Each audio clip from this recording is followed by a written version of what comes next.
नमस्कार दोस्तों, स्वागत है आप सभी का हमारे कार्यक्रम तारे सितारे में। मैं हूं आपके साथ शिखा। हमारे साथ स्टूडियो में मौजूद हैं ज्योतिषाचार्य आचार्य विनोद कुमार जी, जो हमेशा आपकी जीवन की परेशानियों को दूर करने का प्रयत्न करते हैं ज्योतिष के माध्यम से और बहुत ही आसान उपाय आपको बताते हैं। आचार्य जी, बहुत बहुत स्वागत आपका कार्यक्रम में। जय माता दी। आचार्य जी, आज आपसे मैं सवाल करना चाहूँगी व्यवसाय के बारे में या फिर जॉब के बारे में। कई बार व्यक्ति के जीवन में काम बहुत अच्छा चल रहा होता है, लेकिन अचानक से कुछ रुकावटें आती हैं, काम में परेशानी आनी शुरू हो जाती है, धन हानि हो जाती है। किस तरह के ऐसे योग होते हैं पत्रिका में? बिल्कुल शिखा जी, देखिए हमने इसको अलग अलग कार्यक्रम के माध्यम से बहुत बार दर्शाया भी है कि देखिए भैया, जो ग्रहों की गति होती है हरदम एक समान नहीं होती है। जब आपकी पत्रिका में ग्रहों की पोजीशन चेंज होती है तो थोड़ा बहुत असर मनुष्य के जीवन पर आता है, ब्रह्मांड पर भी आता है। हम आपको बताना चाहते हैं, उथल पुथल लाइफ में लगा रहता है, ज़िंदगी के अंदर आपके चल सकती है, लेकिन उसका सही समय के अंदर, सही वक्त के अंदर उसका उपाय कर लेते हैं, आपके ग्रहों की गतियाँ प्रारंभ होने वाली हैं, आपके जीवन में अशुभ दशाएँ लगने वाली हैं। अशुभ दशाएँ क्या होती है? काफ़ी लोगों ने क्या किया, राहु केतु शनि जी को एकदम भयभीत डाल दिया। परंतु हमने तमाम बार ऐसे दर्शकों को समझाया जो उनके हृदय की भ्रांतियां थी कि आपकी पत्रिका में जो अशुभ ग्रह हैं, आपकी पत्रिका के अंदर जो शत्रु ग्रह हैं, उनकी दशाएं जब आपके जीवन में परिवर्तन लेंगी तो आपके जीवन में अशांति का योग बना देंगी।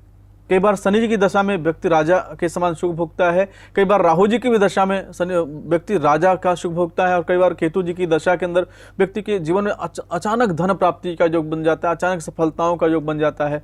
परंतु आपकी पत्रिका में जो शत्रु ग्रह हैं, उनकी जब दशाएं आपके जीवन में लगती हैं तो किस प्रकार की यातनाएं आपके जीवन में आती हैं, हम आपको बताना चाहते हैं। द्वादश भाव की दशा आपकी लगी, दो कारण देखा जाता है।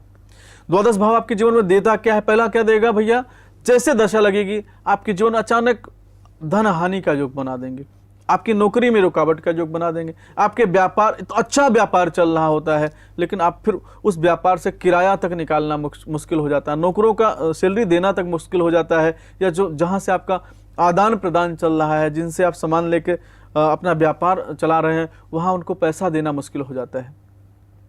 आप सबको समझाना चाहूँगा। दूसरा प्रभाव क्या देते हैं? जब दूसरा प्रभाव आता है तो व्यक्ति के जीवन में कर्जे का योग बनाएंगे, कर्जे के बाद आपके जीवन में डिप्रेशन का योग बनाएंगे, यह अशुभ योग हुआ। लेकिन जब आपकी पत्रिका में शुभ योग बना रहे हैं, चाहे द्वादश भाव के मालिक हैं, तो आपके जीवन में क्या करेंगे? विदेश यात्रा आपको वहां से कराएंगे, आपके जीवन में अच्छी नौकरी का योग बनाएंगे, पद प्रतिष्ठा का योग बनाएंगे, साथ में यश कीर्ति का योग बनाएंगे, भगवान के चरणों में ध्यान आपका लगना प्रारंभ हो जाएगा। परंतु अब यहाँ पर एक चीज देखना आवश्यक है कि द्वादश भाव पे दो प्रभाव कैसे आ सकते हैं, दो तरीके के प्रभाव मनुष्य जीवन पर कैसे मिल सकते हैं। मुझसे बोलेंगे महाराज जी, एक बार आप कह रहे हैं कि महाराज जी अच्छा है, एक बार कह रहे हैं बुरा है। मैं आप सब तमाम दर्शकों को समझाना चाहता हूं मेरे भाई बहन, जब पत्रिका के अंदर आपके शुभ ग्रह की फल आ जाएंगे, चाहे वह द्वादश भाव का मालिक हो, चाहे अष्टम भाव का मालिक हो, चाहे वह छठे भाव का मालिक हो या द्वितीय भाव का मालिक हो। हमसे लोग बोलते हैं महाराज जी लग्न के मालिक छठे भाव में बैठ गए हैं, उनकी पूजा नहीं करना चाहिए। कई बार देखता हूं बड़ी पीड़ा होती है हृदय के अंदर, अरे भैया आपके लग्न के मालिक है ना, लग्नाधिपति का दोष लगा तो उनका निदान करिए, उनको मजबूत करिए, आपके जीवन में सफलताओं का योग बनेगा। परंतु छठे भाव के मालिक हैं और वह शत्रु ग्रह जाके छठे भाव के अंदर बैठ गए हैं, तो ऐसी अवस्था के अंदर क्या होगा? रोग देंगे, ऋण देंगे, शत्रु देंगे। उससे आपको सावधान रहना है और जो भ्रांतियां हैं, जो संशय, उसको दूर करना है। आपके लग्न के मालिक हैं, पंचम के मालिक हैं, भाग्य भाव के मालिक हैं, चाहे छठे भाव में बैठ जाए, द्वादश भाव में बैठ जाए, जब भी उनकी दशा आएगी कुछ ना कुछ लाभ आपके जीवन में जरूर प्राप्त होगा, इसमें संदेह की बात नहीं है। लेकिन जब आपके जीवन में शुभ ग्रहों की जगह विपरीत अशुभ ग्रहों की दृष्टि आ जाएगी, अशुभ ग्रहों की दशा आ जाएगी, अंतरदशा आ जाएगा, गोचर आ गया, तो आपके जीवन में क्या देखते हैं?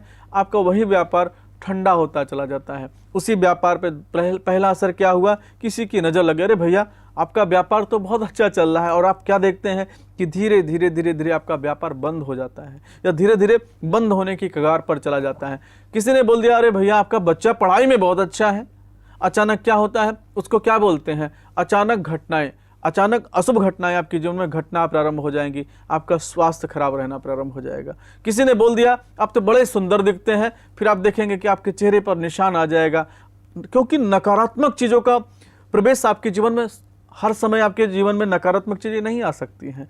जब आपके ग्रह कमजोर होंगे, जब आपके ग्रह की पोजीशन आपकी पत्रिका में कमजोर होगी और जो आपके लग्न के मालिक हैं आपको सुरक्षा कवच नहीं दे पाएंगे, उसी समय आपके ऊपर भूत है, प्रेत है, पिशाच है, नजर दोष है, किसी प्रकार का कोई दोष है, वह अपना प्रभाव दे जाता है और मनुष्य ठंडा हो जाता है। मनुष्य के जीवन में हर प्रकार के साधन होते हुए भी उसका कोई सामर्थ्य नहीं चल पाता, बड़ा भयभीत होता है, रुदन करता है। एक समय के अंदर उसके हजारों हजारों नौकर उसके लिए काम करते हैं और आज उसको कहीं नौकरी करनी पड़ती है। हमसे लोग बोलते हैं, महाराज जी क्या ग्रहों का खेल है क्या, कि मनुष्य एक समय में राजा होता है, दूसरे समय के अंदर वह भिखारी बन जाता है, उसके जीवन में दिवालिया निकल जाता है, उसके जीवन के जितने धन के संसाधन होते हैं वह समाप्त हो जाते हैं। आप सब तमाम दर्शकों के हृदय के अंदर जो भ्रांतियां हैं उसको समाप्त करने की कोशिश कर रहा हूं। आप उसको अपने हृदय की जो संशय उसको समाप्त कर दीजिए कि नहीं, अगर हमारे लग्न के मालिक हैं हमें जरूर मदद करेंगे, हमारी जरूर मदद करके हमारे जीवन में अच्छे धनार्जन का योग बनाएंगे, अच्छे व्यवसाय का योग बनाएंगे। उनका पूजन करिए और जब आपकी दशाएं विपरीत लग रही हैं उनका निदान कर लीजिए, उनसे प्रायश्चित कर लीजिए, क्षमा याचना कर लीजिए। इस उपाय को अगर आप करते चले जाते हैं, ऐसे विचार से अपने जीवन को जीते हैं, तो सचमुच विश्वास मानिएगा आपके जीवन में सफलताएं बनेंगी। हम प्राचीन काल में देखते थे, पहले 10 साल 20 साल पहले जब हमारा भी बचपन था, हम क्या देखते थे, जब हमारा जन्म दिवस आता था या किसी का बच्चे का जन्म दिवस होता था तो उस दिन क्या करते थे, भगवान का पूजन करते थे, रुद्राभिषेक करते थे और भगवान से प्रार्थना करते थे इस साल इसके जीवन में किसी प्रकार का कोई कष्ट ना रहने पाए भगवान। ऐसा प्रयोग करने से सचमुच उसका अच्छा चल रहा है, बच्चा पढ़ाई में अच्छा है तो भी उसके जीवन में सफलताओं का योग बन जाता है। जब समाज बदला, सब कुछ बदल गया, आप क्या करते हैं, रात में जी आप एक कैंडल जलाते हैं और उसको बुझा देते हैं। सूर्य का जो प्रभाव था, उसके जीवन का जो प्रकाश था उसको समाप्त आपने कर दिया। उसके बाद क्या करते हैं, आप केक काटते हैं, जी हैप्पी बर्थडे बोल देते हैं, अच्छी बात है, लेकिन हैप्पी बर्थडे बोल के ईश्वर की जो आराधना थी वह समाप्त हो गई।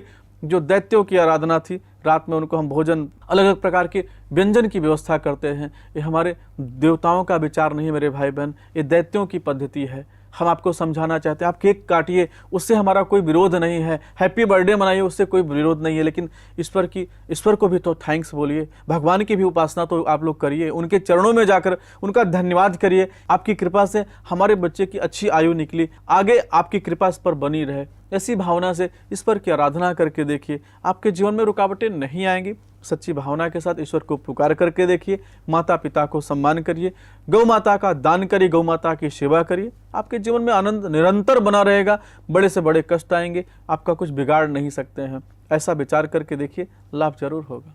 जी बिल्कुल, जैसा कि आचार्य जी ने बताया है कि वक्त हमेशा बदलता रहता है, परेशानियां जीवन में आती हैं, लेकिन उसके साथ ही अच्छा वक्त भी बहुत जल्द व्यक्ति के जीवन में आता है, क्योंकि सुख और दुख है जीवन में वो ग्रहों के अकॉर्डिंगली होता है, ग्रहों के हिसाब से होता है। लेकिन अगर आप बुरे वक्त में अपना ध्यान रखते हैं, साथ ही भगवान की पूजा उपासना करते हैं, उन ग्रहों से भयभीत नहीं होते हैं, तो निश्चित रूप से बहुत ही आसानी से अपने जीवन से आप परेशानियों को दूर कर सकते हैं। इसी के साथ वक्त हो गया है हमारे कार्यक्रम में एक विराम देने का, यानी कि एक छोटे से ब्रेक का। आप देखते रहिए तारे से तारे, बहुत जल्द हाजिर होते हैं इस ब्रेक के बाद।